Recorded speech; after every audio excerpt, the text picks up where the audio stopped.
Item number 2 is a work session on county economic development. Mr. Knavel, do you have Tim going to introduce you, Mr. Rounds, or not? Tim, what are you doing sitting over there? Oh, I can introduce myself. Mr. Rounds, if you just don't mind, just go ahead and give us your... Sure. Jim Rounds, apparently not Mr. Knavel's favorite person in the room. I'm kidding. We're friends. In fact, I was looking forward to this presentation and meeting you all and talking economic development. Tim is one of the best ambassadors for getting people to look at Pinal. He loves to get people out at some of the tourism activities. He took me out on those Titan rentals, and the speed at which we were going was a little bit scary, but it looked like he's been doing that a lot. I even bought a T-shirt. I've been wearing it around Tempe, and people are asking me, where's Oracle, and where can I go do something like that? So I've been marketing the place myself.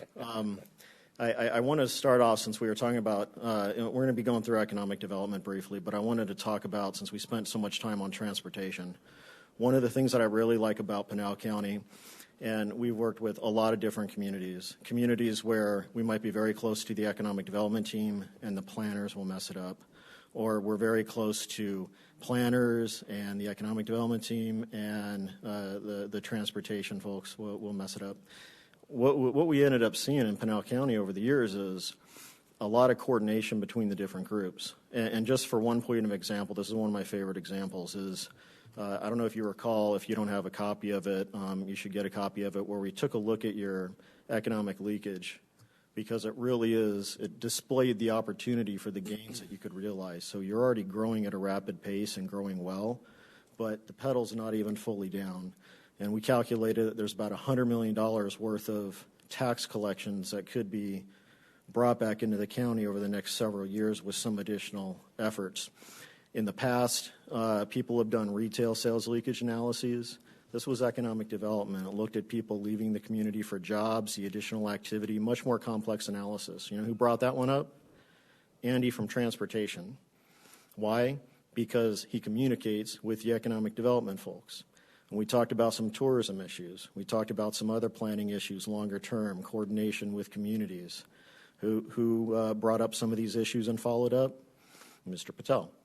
So this is a little bit different here, because I feel like there's a lot of opportunities going forward, and there's already good coordination well beyond what I'm seeing in other places, and I feel like people are going in the right direction. I'll go through some of the data on this 10-10-20 project, and if you're not familiar with it, this was the next step in kind of the economic evolution of analyzing what's happening in the county. Now, keep in mind, in the past, a lot of government entities would go through and spend $500,000 on a big strategic plan by some Boston-based firm, and I'm familiar with those because we were often brought in for a much lower fee to fix their mistakes because they didn't understand the area. And I grew up here in Arizona and have family in all communities, including in this area. We really need to do strategic objectives. What do we want to get done? So we have to start thinking about running the county, and you already are. You can't run a government entity like a business, but you can bring in business principles. And the thing that where we got through with people at the state, which was more challenging, is to start talking about return on investment, looking at individual projects. What's it going to cost? What's the return going to be in terms of tax revenues? What's the appropriate timeline? And then you make a decision if you put money into it. That's exactly how I run my small firm. When we upgraded our computers, I didn't just mark it as a cost in 1 year. I made that decision because I knew I was going to make about 10 times more than that with the more advanced technology and the additional cloud services and the communication, things like that. And so I sense that this is where the county is going, and this is where it's going to excel. I also think that folks, even though there's been a lot of good news about what's been happening in Pinal, they're still understating your potential. And I think that the growth that you're going to see, it's not just going to be volume growth, it's going to be quality growth and income growth. And it's not just going to be those base sector companies that Tim and the team work on together with everybody else and you all to bring in that new business. It's a supplier network. You've heard of multipliers. The reason that multipliers go up, where you add that one job in a base sector company, you add another two in the economy. The reason that those numbers go up is because the local economy can supply those extra jobs. They don't come from outside the area. So the new base sector economic development activity is going to lead to a bunch of small business activity. And so I know, and I was able to get a great briefing on some of the key areas that you all are interested in, and I know that some additional tourism activity is of interest, small business development. We're going to have a lot of nearshoring, so we need some supply chain connections. Again, the transportation stuff is important, but we have to develop this broader corridor. So it's not just one item, but you got to break down the analyses into individual items. But if you don't just make each analysis a 300-page paper that sits on a shelf, if you can constantly connect these pieces together, it kind of looks like those Olympic rings where they're all overlapping some. And if you do that enough, you end up growing at a much better rate than what you've seen in other communities. And we no longer have a blank canvas in Pinal because of everything that's been happening, but there are opportunities to avoid some of the mistakes of other communities and really excel. And so where things are going, I really like. We did the 10 years back analysis, and I believe you have a copy of that draft report. The next step is to go 10 years forward, and I want to give you some context on that, but I'd also like to solicit some feedback from you all and maybe even schedule some time to chat and do a little bit more intensive brainstorming with you all about your individual districts, because it's not going forward, it's not just a continuation of some historical trend line. It's how does all this mesh together? What are your priorities? Is there anything we can recommend and back you up on in case there's communication problems with another group within this broader, corridor that we're looking at? So that's my trademark is rambling for the first few minutes, but it's because there's so many things to say about the county. It's hard to reduce it down to just a few minutes, but at least we'll cover that, the basics right now. And so, again, the 10-10-20 project, look 10 years back, just at what was gained. That informs where you're going to be going the next 10 years and then over the next 20 longer term.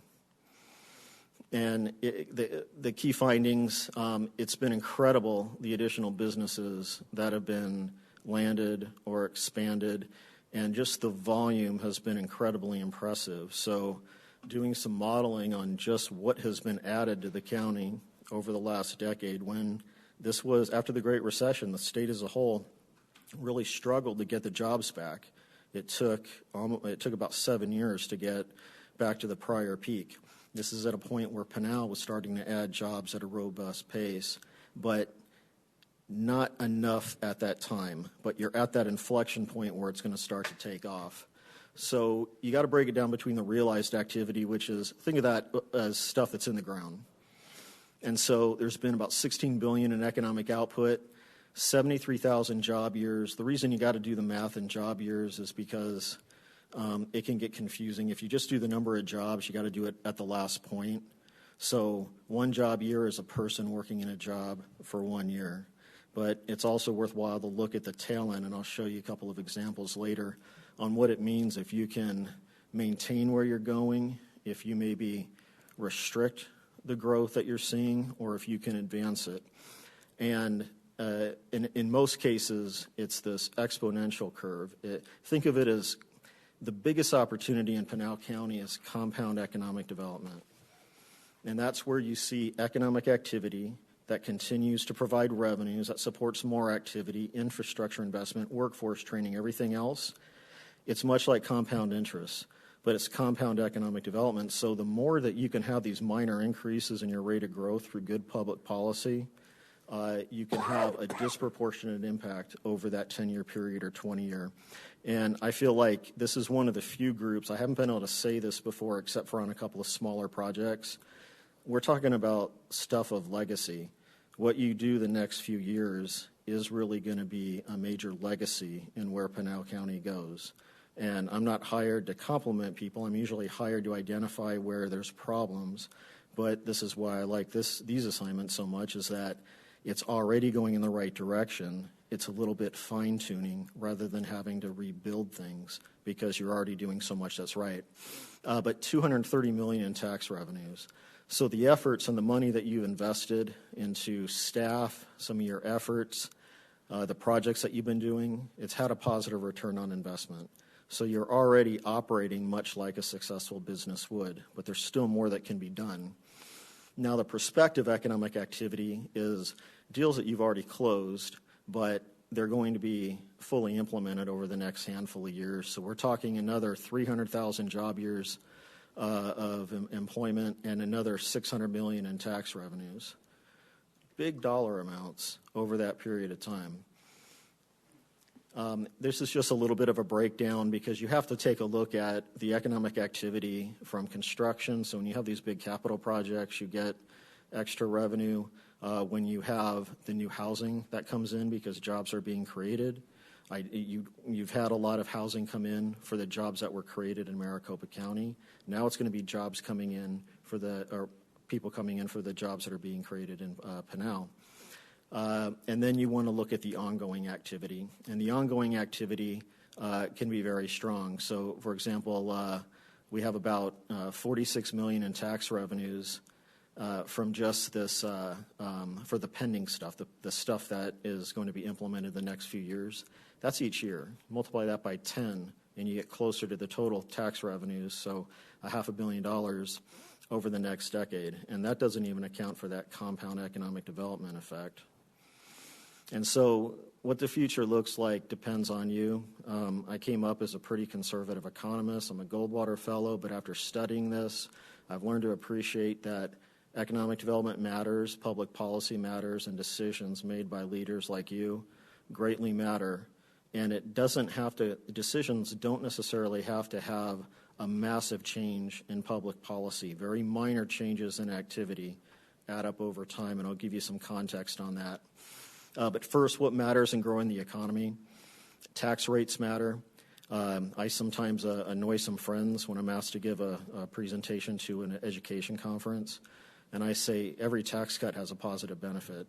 And you can just see the look in their eyes of the people in the front.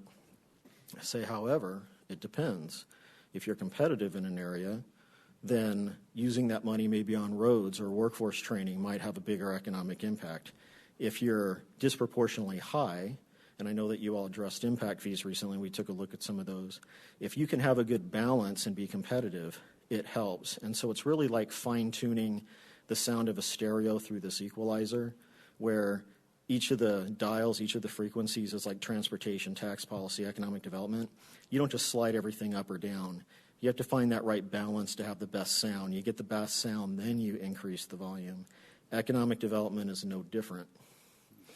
Now, this is just some context on what we're looking at going forward. We only finished the 10 years back portion of the analysis, and now we're about halfway through the next 10, but I didn't want to put in information because I have a feeling it's going to be too conservative.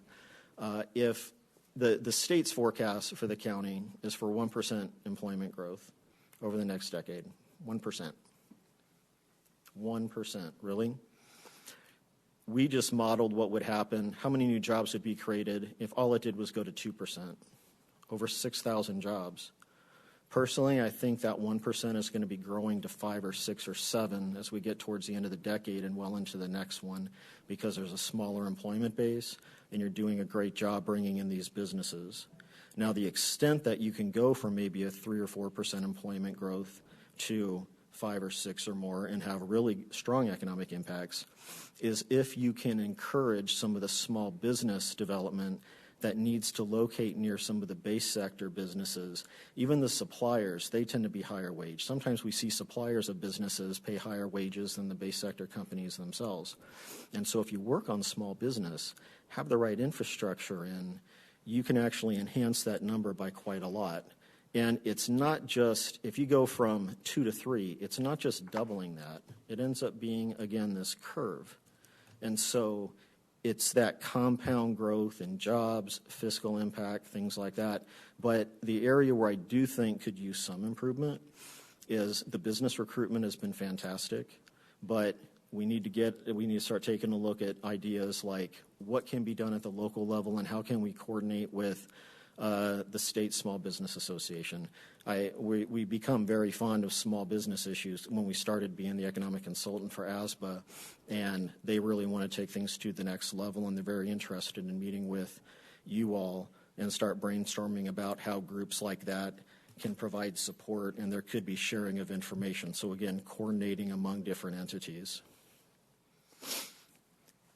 If you advance the current trends, again, baseline 1% growth to 3.6 billion economic impact, but this is where that 3.6 for the next percent increase in rate of growth, it's more than 3.6, it's like 4.5, and then it goes higher and higher. In terms of fiscal impact, it's fairly narrow because we're starting with the 1% baseline, and we didn't want to put in what we think our forecast will be after we finish that next 10-year analysis and get into the 20. But the 13.6, if we go to 3% to 4%, it goes up to nearly $50 million. And that's a big deal, because when you start looking at what does it take to increase the rate of job growth from 1 to 2 or 2 to 3 or 3 to 4, there's always a cost. That's just part of how things work. But if the cost is $1 and you're getting $5 back, 5-to-1 ROI in government is actually pretty darn good. In fact, if you have a 1-to-1 return, you're at least breaking even.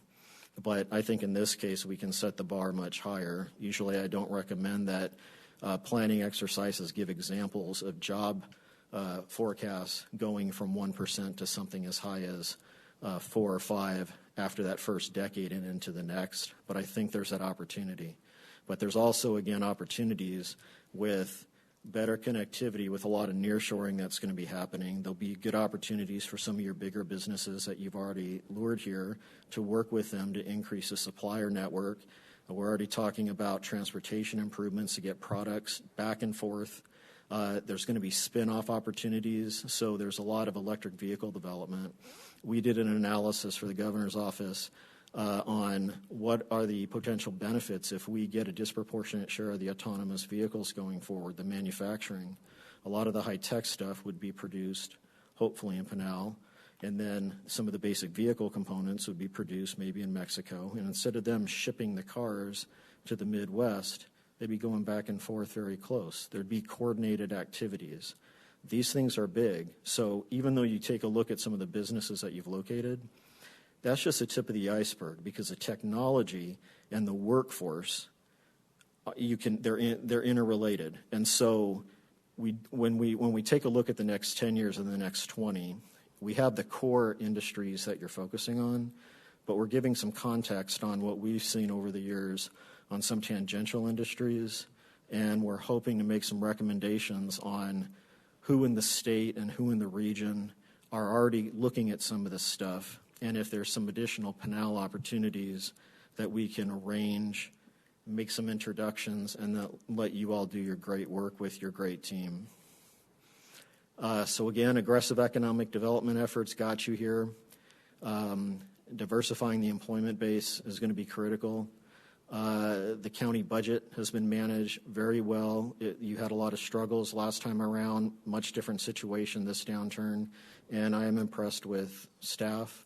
And I never call out a particular staff member in a particular community, but I'm not afraid to say that there's only 5 or 6 good economic development leaders in the greater Phoenix area. I just never say exactly who it is, so friends will assume it's them when not all of them are.